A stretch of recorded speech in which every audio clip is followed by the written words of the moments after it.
Bem viver. Espiritualidade no dia a dia.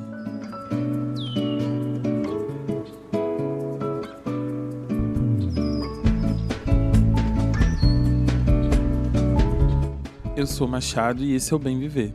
Olá, como é que você tá? Como é que você tá chegando a esse final de semana ou início de semana? Não sei quando você tá ouvindo. Bom fazer esse check-in, né? A gente chegar e pensar, perceber como a gente tá sentindo a semana no nosso corpo, como as coisas nos atravessaram ao longo dessa semana. Eu espero que a gente tenha uma semana boa, uma semana de realizações, uma semana onde a gente consiga entregar aquilo que a gente prometeu para a gente mesmo, no trabalho, para as pessoas ao nosso redor, mas que a gente também tenha autocompaixão se a gente não conseguir entregar, se não der certo, que a gente consiga se acolher também, de alguma forma.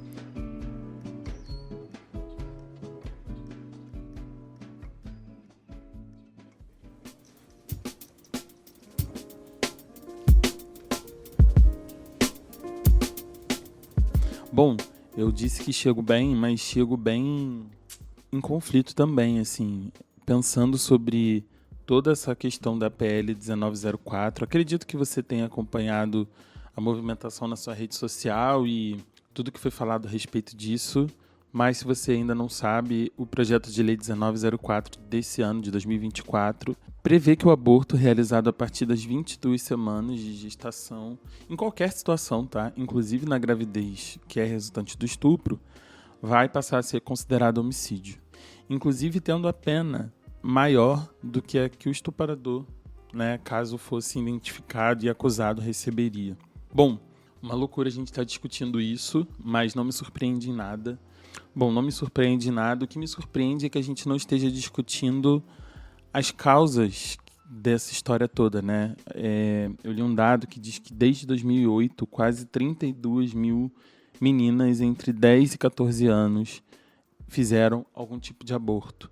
E eu fico pensando qual é o contexto onde essas meninas vivem, quem são essas meninas, quem são as famílias dessas meninas, qual é o contexto onde elas estão crescendo.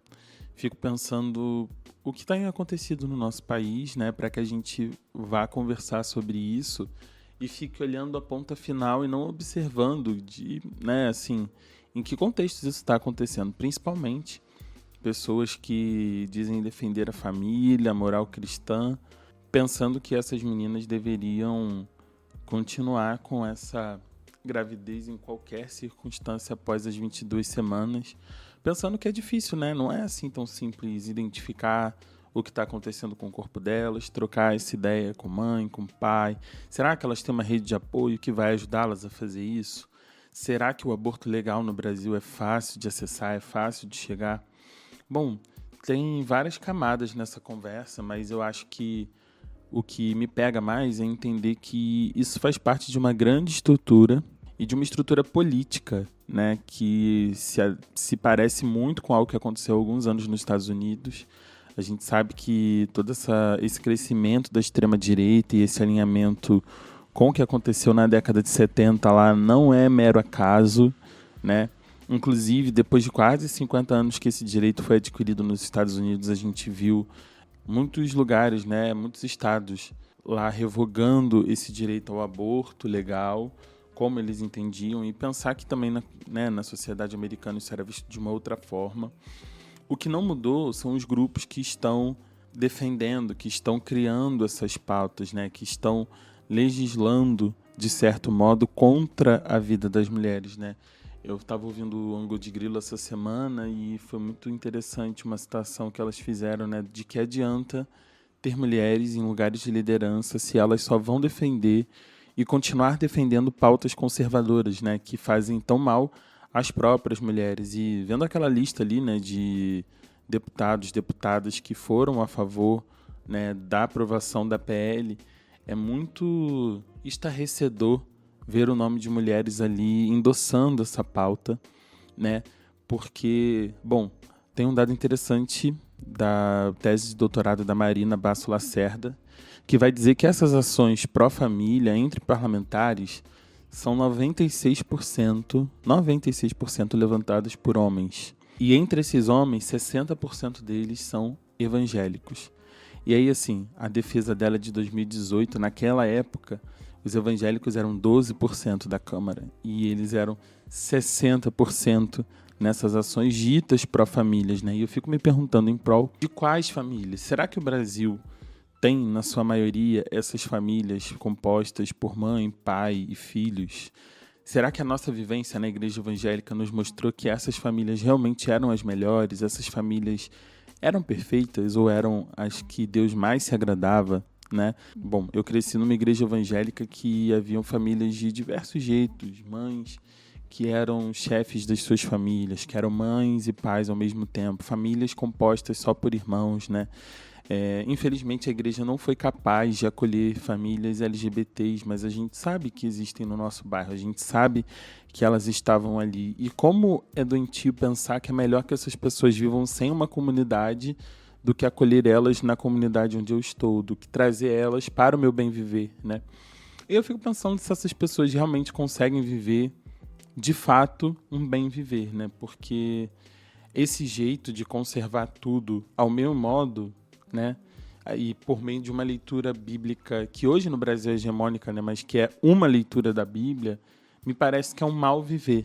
Toda vez que eu leio Bem Viver, eu fico pensando em bem me quer, mal me quer. De vez em quando eu leio o tema do nosso podcast, eu fico com isso na cabeça. E aí hoje eu fiquei pensando como é o mal viver. Como as pessoas usam a Bíblia, usam a religião para pregar o mal viver. E eu queria identificar esse mal viver, né? O que é o mal viver? A gente tem falado tanto sobre o bem viver, já estamos há quase 6 meses nessa trajetória aqui junto com você. Mas eu queria identificar o que é o mal viver para a gente não se esquecer disso também, né? Já que a gente tem esses maus exemplos políticos, já que a gente tem essas pessoas que dizem se preocupar com a vida alheia, né? Atrapalhando a vida dos outros, né? Em vez de cuidarem das suas vidas, cuidando do direito reprodutivo das pessoas, cuidando de com quem elas gozam, com quem elas fazem sexo, por quem elas se interessam, que é uma coisa muito maluca, né, gente? Assim, por que a gente está tão interessado na vida alheia, nos direitos das outras pessoas de fazerem o que elas bem entendem com as suas vidas? Isso é muito doido para mim,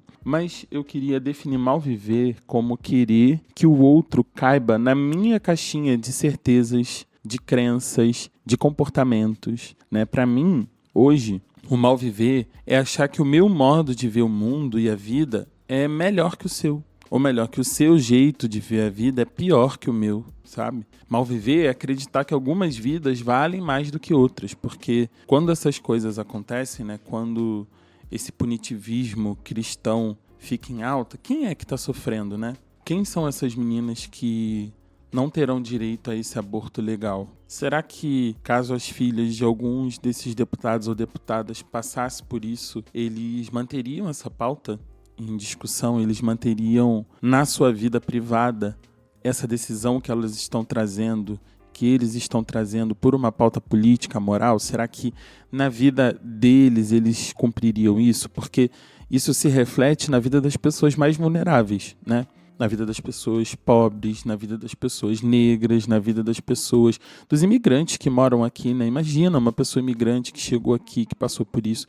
Qual que é o acesso dessa pessoa à saúde? Qual que é a comunidade que essa pessoa tem para acolhê-la, né? Então, eu fico pensando nisso. Por que a gente acredita que uma vida vale mais que a outra e a gente garante que os outros não tenham direitos que, se eu puder com o meu acesso, eu terei? Direitos que eu consigo resolver com acessos que eu tenho, mas eu revogo da maioria da população, principalmente daqueles que estão mais subalternizados, a possibilidade de alcançar o que eu também alcanço. Para mim isso é mal viver. É pensar que a minha vida importa e a dos outros que se lasque. Quer ver outro jeito de mal viver? É escolher alguns indivíduos e responsabilizar eles por problemas que são sistêmicos. Por exemplo, a gente estava aí recentemente debatendo a descriminalização das drogas, né? Quanto foi falado, assim, quantos absurdos foram falados a respeito disso na Câmara dos Deputados e no meio dessas discussões, quando, na verdade, esse assunto passa pela morte e encarceramento da juventude negra,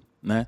A gente sabe que as pessoas que estão sofrendo com isso são as que moram nas periferias do Brasil, são as que estão nesses lugares onde a distribuição, a venda das drogas e o consumo delas já foi permitido há muitos anos. Todo mundo sabe aonde encontrar drogas no Brasil, todo mundo sabe aonde consumir, a gente sabe que, bom, se essas drogas chegam lá, não é porque existe um tráfico, né? Assim, somente. A gente sabe que tem uma sociedade inteira sustentando esse lugar, permitindo que essas pessoas vivam por meio dessa economia, que pessoas morram, sejam presas, percam suas vidas nas drogas por conta dessa proibição, por conta dessa não fiscalização do que entra, do que sai daqui também. Então, mais uma vez, a gente está escolhendo alguns indivíduos para serem os responsáveis pelo problema que é estrutural, que é sistêmico, né? E a gente coloca essas pessoas como culpadas quando, na verdade, tem uma cadeia de pessoas aqui, né, que não estão presas e talvez deveriam estar, mas que estão cooperando para que as coisas se mantenham assim, conservando as coisas do jeito que elas já estão.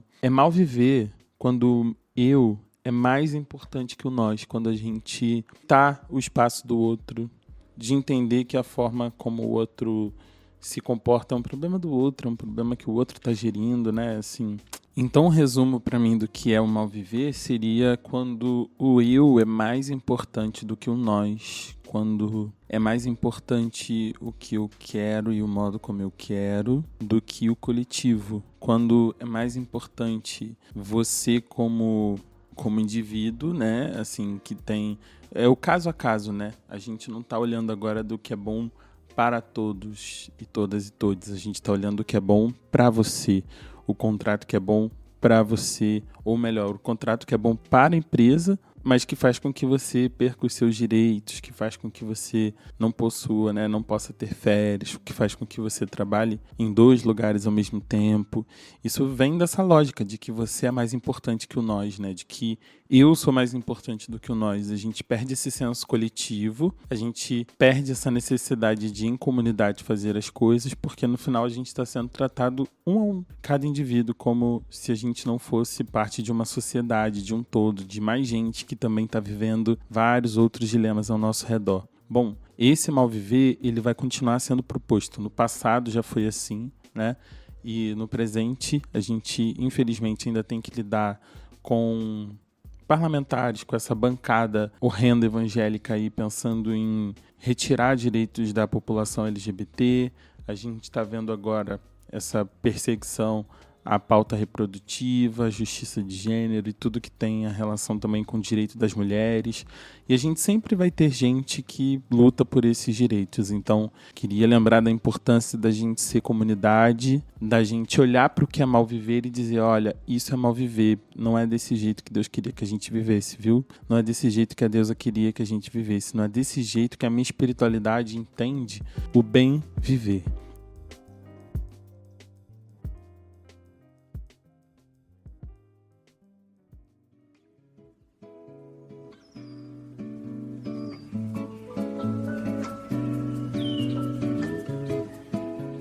Então, eu vou te convidar a assinar a petição criançanãoemãe.org, que está aqui na descrição desse episódio. A gente tem aqui alguns links para você se engajar nessa causa. Militante ou não, eu acredito que você já tenha compartilhado alguma coisa sobre a PL 1904 ao longo dessa semana, chamando a sua audiência, né, os seus amigos, as pessoas ao seu redor, para refletirem sobre isso, né, para combaterem essa loucura do que está acontecendo. E eu queria fechar esse episódio pensando nisso, né? Eu sei que é cansativa essa militância, eu sei que é cansativo a gente falar de assuntos que deveriam ser óbvios, né? É tão difícil a gente lutar por pessoas que dizem que estão tomando conta da família, né, dos bons costumes, fazendo esse tipo de coisa. Mas para a gente combater o mal viver, a gente precisa das mãos, né? A gente estabelece o bem viver quando a gente se une para combater o mal viver. E é bom saber que eu posso dar a mão para você que está aí do outro lado. Eu espero que você lembre que você não está sozinho nessa luta e que a gente consiga derrubar, que a gente consiga fazer a pressão necessária para que o mal viver não continue ao nosso redor, né? Vamos botar esse mal viver para longe, vamos acabar com esse negócio juntos. E semana que vem a gente está aqui de novo, refletindo sobre o bem viver e de alguma forma também sobre o que é mal viver e a gente não quer mais na nossa vida, tá bom? Um beijo, se cuida, até a próxima.